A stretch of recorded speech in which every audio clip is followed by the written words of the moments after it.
Assalamualaikum dear students, welcome to mathematics class of Paradise College Shakargarh. प्यारे बच्चों, last lecture में हमने proofs of De Morgan's laws and properties of intersection and union discuss किए थे। तो आज के लेक्चर में डिस्ट्रीब्यूटिव लॉज हैं हमारे पास, दो डिस्ट्रीब्यूटिव लॉज हैं, इनमें से हम एक प्रूफ करेंगे और एक आप खुद करेंगे। A union B intersection C equals to A union B intersection A union C। तो इसका प्रूफ भी क्वाइट सिमिलर है जिस तरह से हमने डिमॉर्गन्स लॉज को प्रूफ किया था। इसके प्रूफ में क्या है, लेट करना है हमने, इसका कोई एलिमेंट लेना है आर्बिट्रेरी। हमने कहना कि x जो है वो कोई सा एलिमेंट है इस सेट का, देन हमने प्रूव करना है कि x जो है वो इस सेट का भी एलिमेंट है, तब ये पूरा का पूरा सेट इसका सबसेट होगा। उसकी वजह ये है कि x जो है वो तमाम एलिमेंट्स को रिप्रेजेंट कर रहा है इस सेट के। अब यहां पे गौर करना है, अगर x इस सेट का एलिमेंट है तो दरमियान में यूनियन है। इसका मतलब क्या हुआ कि x जो a को भी बिलोंग करेगा या फिर x B इंटरसेक्शन C को बिलोंग करेगा। अगर x A को बिलोंग करेगा, क्योंकि हमने ये प्रूव करना है कि x जो है ना वो इन दोनों को बिलोंग कर रहा है और इन दोनों के इंटरसेक्शन को बिलोंग कर रहा है, तो जरा गौर करना है आपने। अगर x A को बिलोंग करेगा तो A यूनियन B को भी बिलोंग करेगा इस सेट को, ठीक है। और अगर A को बिलोंग करेगा तो A यूनियन C को भी बिलोंग करेगा। Then x belongs to A union B and x belongs to A union C। मतलब x इसको भी बिलोंग करेगा और इसको भी बिलोंग करेगा। जब दोनों को बिलोंग करेगा, इसका मतलब क्या हुआ कि x जो है वो बिलोंग करेगा इन दोनों के इंटरसेक्शन को, x इन दोनों के इंटरसेक्शन को भी बिलोंग करेगा। क्लियर? ये हमारा हो गया फर्स्ट इक्वेशन, इसको कह दें एक केस हमारा हो गया, ठीक है। नेक्स्ट, अगर x जो है वो B इंटरसेक्शन C को बिलोंग करे, इसका मतलब क्या है कि x जो है वो B को भी बिलोंग करेगा एंड x C को बिलोंग करेगा। अब ये यहाँ पे R क्यों आया? इस यूनियन की वजह से। अगर एक सेट जो है वो दो सेट्स के यूनियन को बिलोंग करता है तो या तो A में होगा या B में होगा, दोनों में भी हो सकता है, लेकिन हम यहां पे R लगाते हैं, ठीक है। अब x belongs to B and x belongs to C intersection की वजह से, अगर x जो है वो B को बिलोंग करेगा तो देखें जरा पे, B A यूनियन B को भी बिलोंग करेगा। इसका मतलब क्या हुआ, x belongs to A union B। और अगर C को बिलोंग कर रहा है तो A यूनियन C को बिलोंग करेगा। अब ये बन कैसे रहा है, हमारे जहन में ये मौजूद है कि हमने प्रूव करना है x को बिलोंग करवाना है इस सेट को, क्योंकि ये x जो है वो इस सेट का आर्बिट्रेरी एलिमेंट है। वो अगर हमने इसका सबसेट प्रूव करवाना है तो फिर x को इस सेट का एलिमेंट शो करना है। इसलिए अब जब x A यूनियन B को भी बिलोंग कर रहा है, A यूनियन C को भी बिलोंग कर रहा है, दरमियान में है भी एंड है, तो इसका मतलब क्या हुआ, इंटरसेक्शन, इसको कह लें एक्सप्रेशन नंबर 2। तो जब x जो है वो इसको बिलोंग करेगा इस सेट को, तो दो केसेस आएंगे और इन दोनों केसेस में x जो है वो इस सेट को भी बिलोंग कर गया। Clear? Then we can say that in either cases 1 and 2, दोनों केसेस में 1 और 2 इक्वेशंस की मदद से आप देख सकते हैं कि x बिलोंग करता है A union B intersection A union C। But x तो इसका एलिमेंट था लेकिन इसमें भी मौजूद है, ठीक है। इसका मतलब क्या हुआ, A union B intersection C जो है वो सब सेट होगा किसका, इस सेट का, A union B intersection A union C।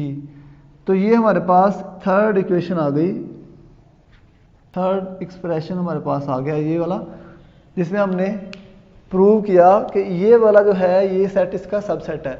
दोबारा आपको बताता चलूं, कल भी हमने ये चीज़ आपको बताई थी कि जब दो सेट्स को इक्वल प्रूफ करना है तो हमें यहाँ पे शो करना है सबसेट की डेफिनेशन को, कि अगर एक सेट दूसरे का सबसेट और दूसरा सेट पहले का सबसेट हो देन वो दोनों सेट्स एक दूसरे के इक्वल होंगे, क्योंकि पहले की तमाम एलिमेंट्स दूसरे में और दूसरे के तमाम एलिमेंट्स पहले में मौजूद हैं। ये उसी केस में हो सकता है जब दोनों सेट्स इक्वल हों। नेक्स्ट हमने लिया है y belongs to A union B intersection A union C। ये हमारे पास राइट साइड पे जो सेट है इसका एलिमेंट लिया है। हमने प्रूव करना है कि ये एलिमेंट इसका भी है ताकि इस सेट को इसका सबसेट प्रूव कराया जा सके। अब यहाँ पे दो केसेस हैं जो कि हम डिस्कस करेंगे। उसकी दो केसेस कौन कौन से देखें, A इन दोनों सेट्स में आ रहा है, इन दोनों सेट्स में। तो अगर तो y A को बिलोंग करेगा देन वो इनके इंटरसेक्शन को बिलोंग करेगा, और दूसरी चीज कि अगर y जो है वो A को बिलोंग नहीं करेगा देन वो B और C को बिलोंग करना चाहिए। इसलिए यहाँ पे दो केसेस कंसीडर किए जा रहे हैं, एक y belongs to A and एक y does not belongs to A। Here two cases to consider.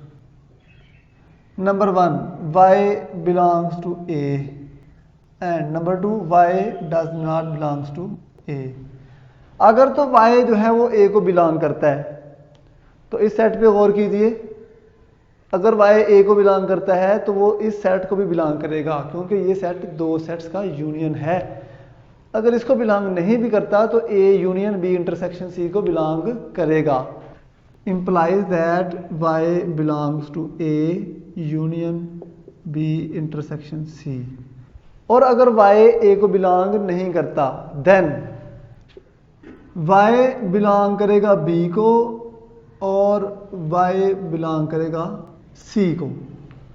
इस पॉइंट को अच्छे से समझ लें, अगर A को बिलोंग नहीं करता तो B और A क्योंकि यूनियन है तो इस सेट में भी y मौजूद है। देखें इस सेट में भी y मौजूद है और इसमें भी मौजूद है, तभी उनके इंटरसेक्शन में मौजूद है। तो पहला केस तो है कि y A को बिलोंग करेगा, अगर B और C में नहीं भी है तो उनके इंटरसेक्शन को बिलोंग करेगा। अगर y A को बिलोंग नहीं करता देन श्योर है कि वो B को और C दोनों को बिलोंग करेगा। अगर वो B और C को बिलोंग करेगा देन इसका मतलब क्या हुआ कि y B इंटरसेक्शन C को बिलोंग करेगा। यही हमने प्रूव करना है। B इंटरसेक्शन C को y बिलोंग कर रहा है, जब इनको बिलोंग कर रहा है तो इनके यूनियन को भी बिलोंग करेगा। implies that y belongs to A union B intersection C। Clear? तो बोथ केसेस y जो है वो इस राइट साइड को बिलोंग कर गया, हालांकि y तो कोई सा आर्बिट्रेरी एलिमेंट था इस सेट का। ठीक है, सो y जो है वो बिलोंग करता है A union B intersection A union C, और y यहाँ पे आप देखें दोनों केसेस में इनको बिलोंग कर गया। इसका मतलब फिर ये सबसेट है A union B intersection C। ठीक है, y इसको बिलोंग करता है और y क्योंकि इसको भी बिलोंग करता है तो ये सबसेट हो गया। अब इसको आप देखें, इसको हम एक्सप्रेशन नंबर 4 का नाम दे देते हैं और 3 और 4 का यूज करते हैं। यूजिंग 3 एंड 4 हम कह सकते हैं कि A union is equals to A union B intersection A union C। Hence proved. तो हमने रिजल्ट को प्रूव कर दिया फर्स्ट डिस्ट्रीब्यूटिव लॉ को, सेकंड वाला आपने खुद करना है। यहां पे रिवाइज करते हैं, दो सेट्स को इक्वल प्रूव करना है। दो सेट्स को हम तब इक्वल प्रूव कर सकते हैं जब फर्स्ट सेट के तमाम एलिमेंट्स दूसरे में और दूसरे के तमाम एलिमेंट्स पहले में हो। मतलब पहला जो सेट है वो दूसरे सेट का सबसेट हो और बाद में दूसरा सेट जो है वो भी पहले सेट का सबसेट प्रूफ हो जाए, देन हम कहेंगे कि दोनों सेट्स जो हैं वो इक्वल हैं। तो पहले इस सेट का एलिमेंट लिया, ठीक है, और यहां पे एक और बात बता दूं, ये जो मेथड है ना, ये एक्स बिलोंग करवाने वाला और फिर उसको दूसरे सेट में लेके जाने वाला और फिर सबसेट प्रूफ करने वाला, ये प्योर मैथमेटिक्स का बहुत ही इंपॉर्टेंट टैक्टिक है। ये वाली टेक्निक बहुत इंपॉर्टेंट और बहुत वाइडली यूज होती है प्योर मैथमेटिक्स में। आप हायर क्लास का अगर जाके मैथमेटिक्स पढ़ें तो उसमें ये टेक्निक जो है वो बहुत ज़्यादा यूज होती है। अब देखें, x जो है वो इसको बिलोंग कर रहा है, तो हमने प्रूव कराया कि x जो है वो इस सेट को भी बिलोंग करता है। इस तरह से ये सेट जो है वो इस सेट का सबसेट हो गया। बाद में हमने इस सेट का एलिमेंट लिया, उस एलिमेंट को इस सेट में प्रूव किया, तो दोनों ये वाला सेट भी इसमें मौजूद हुआ, मतलब ये वाला इसका सबसेट हुआ। जब दोनों ही एक दूसरे के सबसेट्स हैं तब हमने बाय डेफिनेशन ऑफ सबसेट्स हमने कहा कि ये दोनों सेट्स क्या हैं, इक्वल हैं। तो ये था डिस्ट्रीब्यूटिव लॉ का प्रूफ। नेक्स्ट हम एक्सरसाइज के क्वेश्चंस करते हैं। तो हम शुरू करने जा रहे हैं एक्सरसाइज 2.3। 2.3 एक्सरसाइज का फर्स्ट क्वेश्चन, वेरीफाई करो, प्रूफ करो commutative property of union and intersection. Commutative properties जो हमने प्रीवियस लेक्चर्स में पढ़ के आए हैं, यूनियन और इंटरसेक्शन की, इनको वेरीफाई करो। हमारे पास दो दो सेट्स जो हैं वो इस तरह से 3 पार्ट्स में गिवन है। तो इसका जो फर्स्ट पार्ट है वो आपने करना है खुद, और जो दूसरे 2 पार्ट्स हैं वो मैं आपको यहां पे सॉल्व करवा रहा हूं। देखें, यहां पे हमें गिवन है फर्स्ट सेट नेचुरल नंबर्स का, दूसरा है इंटीजर्स का। तो हमने यूनियन की जो है ना वो कम्यूटेटिव प्रॉपर्टी अगर वेरीफाई करवाएं तो यूनियन की कम्यूटेटिव प्रॉपर्टी है A union B equals to B union A. अब यहां पे ए इक्वल है सेट ऑफ नेचुरल नंबर्स और बी इक्वल है सेट ऑफ इंटीजर्स के। तो आइए हम ए यूनियन बी को बी यूनियन ए के इक्वल प्रूफ करते हैं। तो A union B find out करते हैं, नेचुरल नंबर्स यूनियन इंटीजर्स।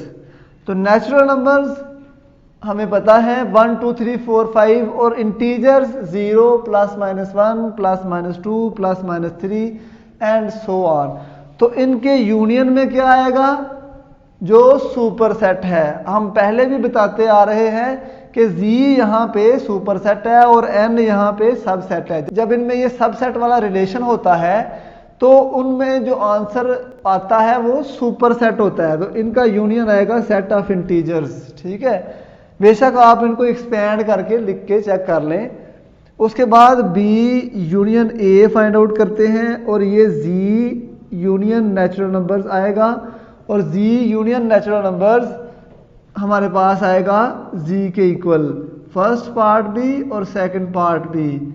अब दोनों में आप देखें A union B equals to set of integers, B union A equals to set of integers. So A union B equals to B union A। तो basically हमने यहाँ पे A यूनियन B को B यूनियन A के equal prove कर दिया। हमने union की जो प्रॉपर्टी थी कम्यूटेटिव प्रॉपर्टी उसको वेरीफाई कर दिया। अब हम इंटरसेक्शन की प्रॉपर्टी को वेरीफाई करते हैं। इंटरसेक्शन की कम्यूटेटिव प्रॉपर्टी है A intersection B equals to B intersection A। तो चलिए, हमें A और B को तो नाम दिया हुआ है, अब हम इनका A intersection B find out करते हैं। हमारे पास A है set of natural numbers, B है सेट ऑफ इंटीजर्स। तो natural numbers intersection integers, common elements कौन से हैं, नेचुरल नंबर्स। तो कॉमन एलिमेंट्स हैं नेचुरल नंबर्स, इसको थर्ड इक्वेशन कह लें। इसके बाद B intersection A find out करना है। तो B हमारे पास है सेट ऑफ इंटीजर्स, A हमारे पास है set of natural numbers. Similarly natural numbers और इंटीजर्स का इंटरसेक्शन आंसर में नेचुरल नंबर्स। तो यहाँ पे हम लिख लें from 3 and 4 A intersection B equals to B intersection A। Hence proved. हम यूनियन और इंटरसेक्शन की प्रॉपर्टीज को वेरीफाई करवाएंगे यहां पे भी। तो यूनियन की प्रॉपर्टी यहां पे लिखी हुई है, ए यूनियन बी फाइंड करें। ए इक्वल है इसके और यूनियन बी, तो बी इक्वल है सेट ऑफ रियल नंबर्स के। अब इनका लेना है यूनियन। क्या लेना है? यूनियन। तो इस सेट को जरा देखिए ना, इसमें कौन कौन से एलिमेंट्स हैं।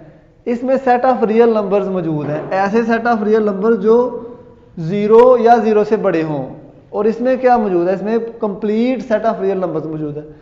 तो फिर सुपर सेट कौन सा हुआ, सबसेट कौन सा हुआ जी? ये है हमारा सबसेट और ये है सुपर सेट।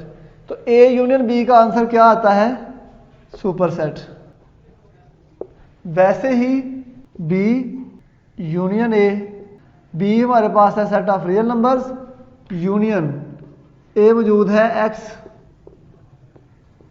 बी हमारे पास ये मौजूद है। अब इन दोनों में से वही बात दोबारा, ये सबसेट है, ये सुपर सेट है, set of real numbers answer में इंप्लाइज दैट। यहां पे इसको फर्स्ट पार्ट कह लें, इसको सेकंड इक्वेशन कह लें। अब इन दोनों से आप देख सकते हैं कि ए यूनियन बी इक्वल आ रहा है बी यूनियन ए, दोनों में सेट ऑफ रियल नंबर्स आया है। क्वेश्चन नंबर 4 है, इसमें हमने डिमॉर्गन्स लॉज को प्रूफ करवाना है। प्रीवियस लेक्चर में हमने डिमॉर्गन्स लॉज को प्रूफ किया था। यहाँ पे ये स्पेसिफिक सेट्स हैं ए एंड बी और यू। डिमॉर्गन्स लॉज के प्रूफ यहाँ पे इन सेट्स की मदद से हम करवाएंगे। यू सेट है universal set, the set of English alphabet, जो इंग्लिश अल्फ़ाबेट्स हैं उनका सेट यू है। अब उसके अंडर जो बाकी तमाम सेट्स होंगे यू को कंसीडर करके किए जाएंगे। यू के जो है वो तमाम सेट्स जो है वो सबसेट्स होंगे। तो इसी तरह से ए जो है वो वावल्स का सेट है और बी जो है वो कॉन्सोनेंट्स का सेट है। वावल्स और कॉन्सोनेंट्स आप जानते होंगे, अगर नहीं जानते तो सुन लीजिए। वावल्स जो होते हैं वो ए ई आई ओ यू पे मुश्तमिल होते हैं। ये 5 डिजिट्स जो हैं वो वावल्स होते हैं और बाकी 21 डिजिट्स जो हैं वो कॉन्सोनेंट्स होते हैं। ठीक है, B C D F G, ये तमाम जो एलिमेंट्स हैं इस तरह से एक्स वाई जी, ये क्या हैं? कॉन्सोनेंट्स। तो 5 डिजिट्स हैं इसमें और इसमें बाकी 21 एलिमेंट्स हैं। तो डिमॉर्गन्स लॉज क्या हैं? डिमॉर्गन्स लॉज दोनों हम लिखते हैं। फर्स्ट पार्ट ये होगा ए यूनियन बी होल का complement equals to A complement intersection B complement. ऐसे ही ए इंटरसेक्शन बी होल का complement equals to A complement union B complement. तो पहले हम फर्स्ट वाले लॉ का प्रूफ करते हैं। A union B find out करते हैं। ए यूनियन बी जब हम फाइंड आउट करेंगे तो पहले लिखेंगे ए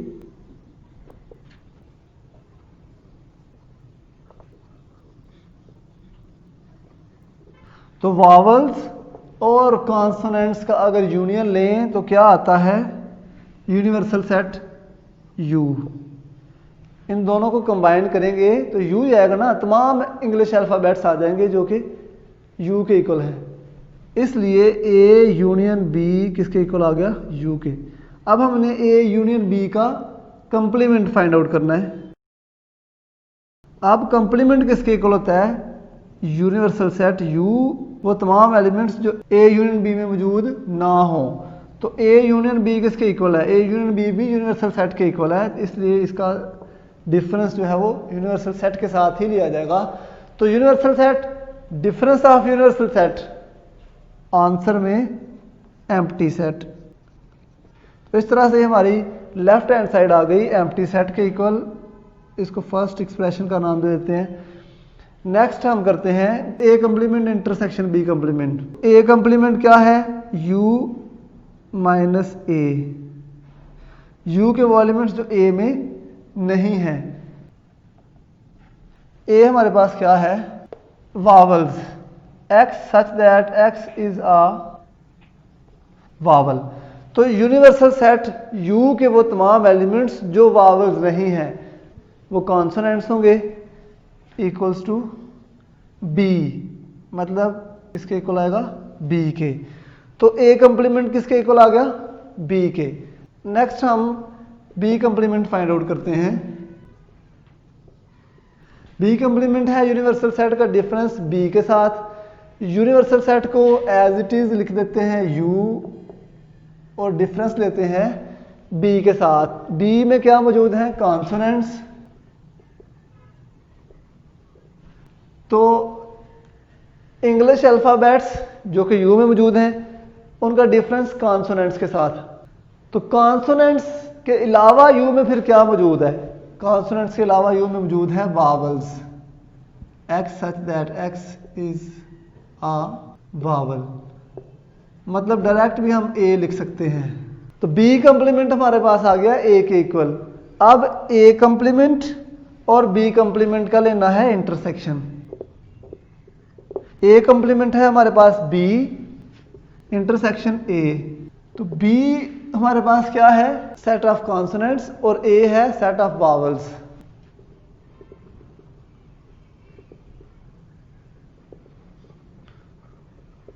तो वावल्स और कॉन्स्टेंट्स का इंटरसेक्शन, उनमें कॉमन क्या है? कुछ भी तो कॉमन नहीं है, इसलिए एम्प्टी सेट। तो A complement intersection B complement हमारे पास क्या आ गया? Empty set.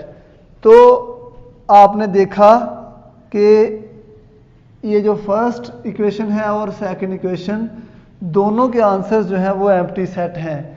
Implies that A union B complement whole equals to A complement intersection B complement. तो हमने डिमॉर्गन्स लॉ को प्रूव कर दिया। नेक्स्ट सेकंड वाला डिमॉर्गन्स लॉ है, ये आपने करना है खुद। ये सिमिलर है जिस तरह से हमने फर्स्ट डिमॉर्गन्स लॉ को प्रूव किया है, बिल्कुल वैसे ही ऑलमोस्ट सेकंड वाला डिमॉर्गन्स लॉ भी प्रूव हो जाएगा। ये क्योंकि बेसिक चीज़ें हैं, ये हम छठी क्लास से सेट्स जो हैं वो पढ़ते आते हैं, इसलिए इनको शॉर्टली सॉल्व करने के बाद आगे बढ़ते जा रहे हैं। तो स्टूडेंट्स ये था आज का लेक्चर जिसमें हमने डिस्ट्रीब्यूटिव लॉ को प्रूव किया, उसके साथ साथ एक्सरसाइज 2.3 के पहले 4 क्वेश्चंस भी सॉल्व किए। तो मिलते हैं नेक्स्ट लेक्चर के साथ जिसमें एक इम्पॉर्टेंट टॉपिक स्टडी करेंगे। वो टॉपिक क्या है? Venn diagrams on 3 sets, 3 sets की वेन डायग्राम, जो कि हम प्रीवियस पढ़ सके, इसलिए आपने नेक्स्ट लेक्चर के लिए प्रिपेयर रहना है। मिलते हैं नेक्स्ट लेक्चर के साथ। अल्लाह हाफिज़।